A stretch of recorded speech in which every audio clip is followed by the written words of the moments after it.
Ao Rei Eterno, o Deus único, imortal e invisível, sejam honra e glória para todos sempre. Amém. Mais uma vez nos encontramos e somos gratos a Deus por este dia que Ele está nos concedendo.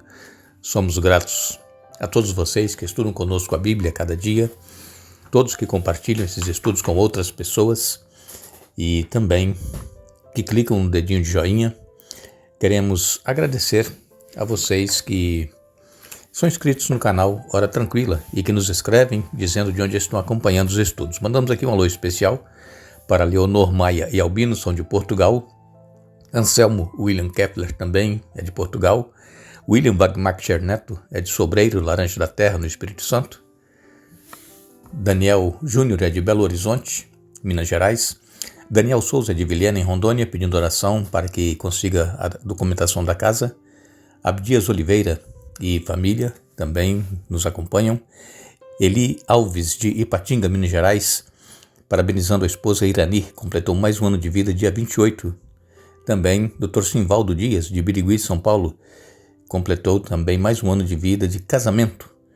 E são 45 anos, que Deus abençoe Dr. Simvaldo Dias e a esposa Iraildes Araújo, de Paulínia, São Paulo, e todos os demais que nos escrevem, nós agradecemos e mandaremos sempre um alô para vocês. Iremos orar. Nosso Deus e Pai, nós te damos graças pela vida, pelos cuidados, proteção, livramento que nos tens dado. Te agradecemos por este dia e por estes momentos que temos para estudar a Tua Palavra. Pedimos que o Teu Espírito Santo esteja presente com cada um de nós, nos dando entendimento, nos ajudando a aceitar a Tua Palavra, colocá-la em prática em nossa vida.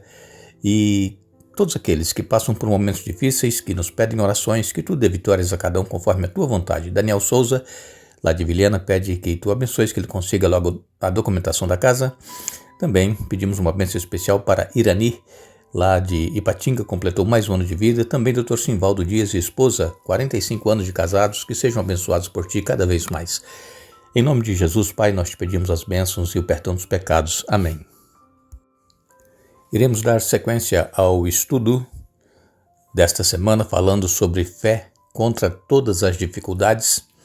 E pelo estudo que nós estamos fazendo nesta série, nós estamos vendo que todos aqueles que aceitaram a Jesus e que permaneceram fiéis, mesmo em meio às provações, mesmo em meio a perseguições, eles deram testemunho de que nós não deveremos abrir mão daquilo que nós cremos.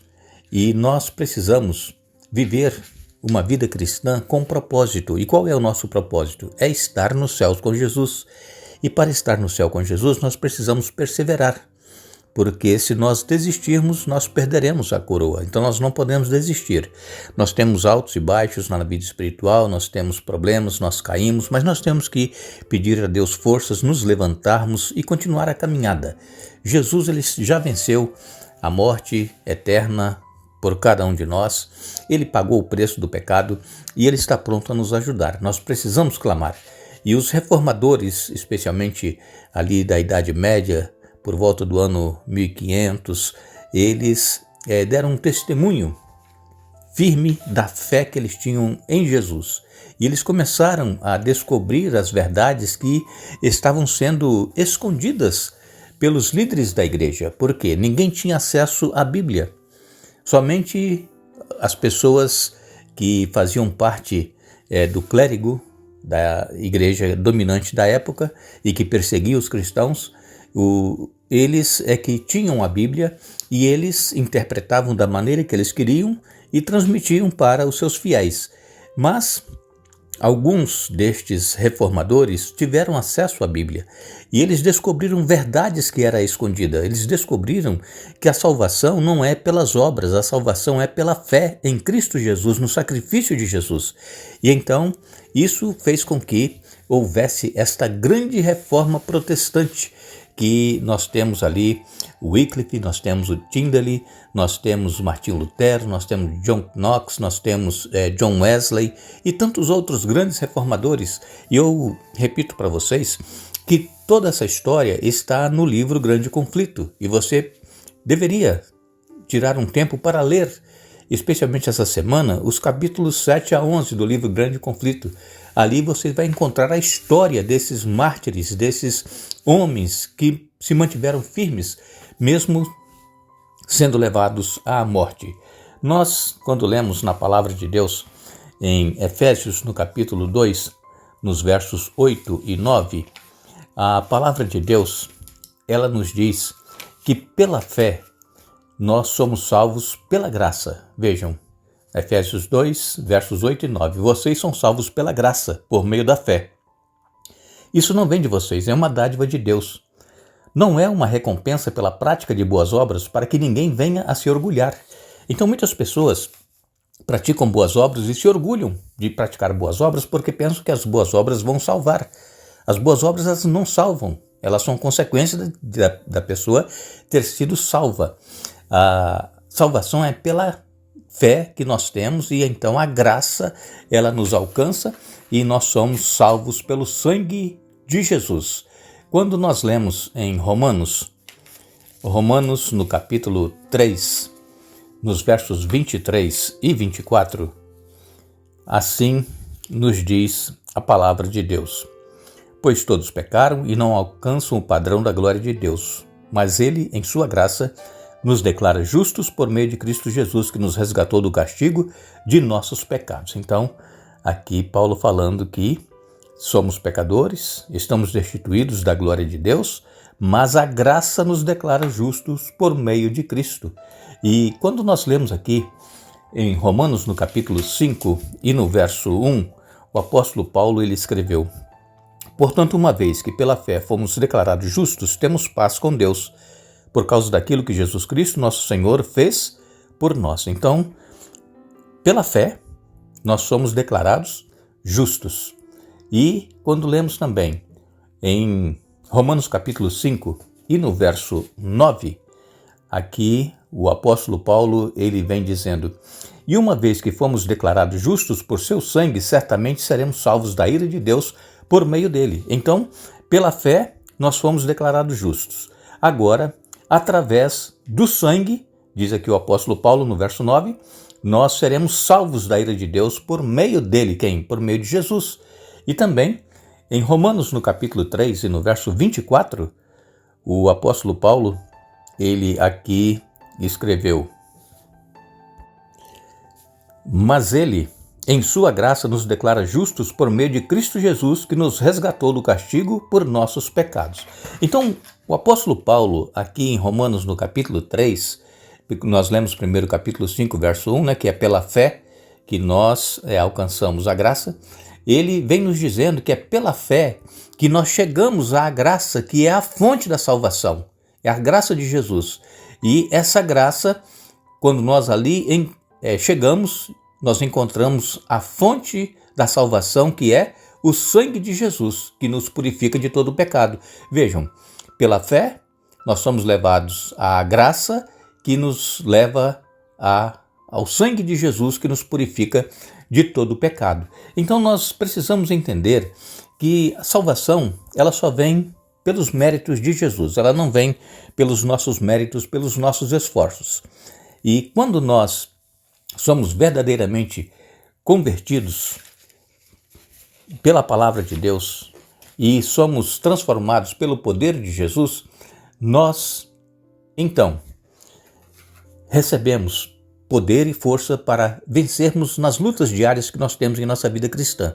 Somente a graça de Jesus e o sangue dele é que nos pode dar a vitória. Nós não obteremos a vitória com os nossos próprios esforços. Em Romanos, no capítulo 5 e nos versos de 8 a 10, Romanos 5, 8 a 10, o apóstolo Paulo também nos escreveu: mas Deus nos prova seu grande amor ao enviar Cristo para morrer por nós quando ainda éramos pecadores. E uma vez que fomos declarados justos por seu sangue, certamente seremos salvos da ira de Deus por meio dele. Pois se quando ainda éramos inimigos de Deus, nosso relacionamento com ele foi restaurado pela morte de seu Filho, agora que já estamos reconciliados, certamente seremos salvos por sua vida. Então nós somos salvos pela graça e Deus ele provou o grande amor que ele tem por cada um de nós, enviando seu Filho para morrer por nós quando nós ainda éramos pecadores. O apóstolo João, em 1 João, vamos ler?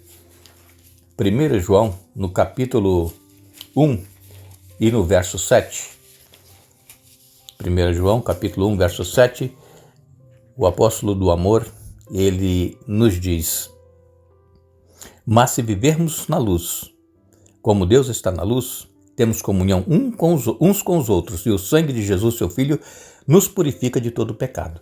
Somente o sangue de Jesus é que pode nos purificar e pode nos perdoar. Em Tiago, no capítulo 2, capítulo 2, verso 4, Tiago escreveu: essa discriminação não mostrará que agem como juízes guiados por motivos perversos. Tiago, capítulo 2, verso 4. Então, nós vemos aqui que Tiago, ele vem falando a respeito de obras.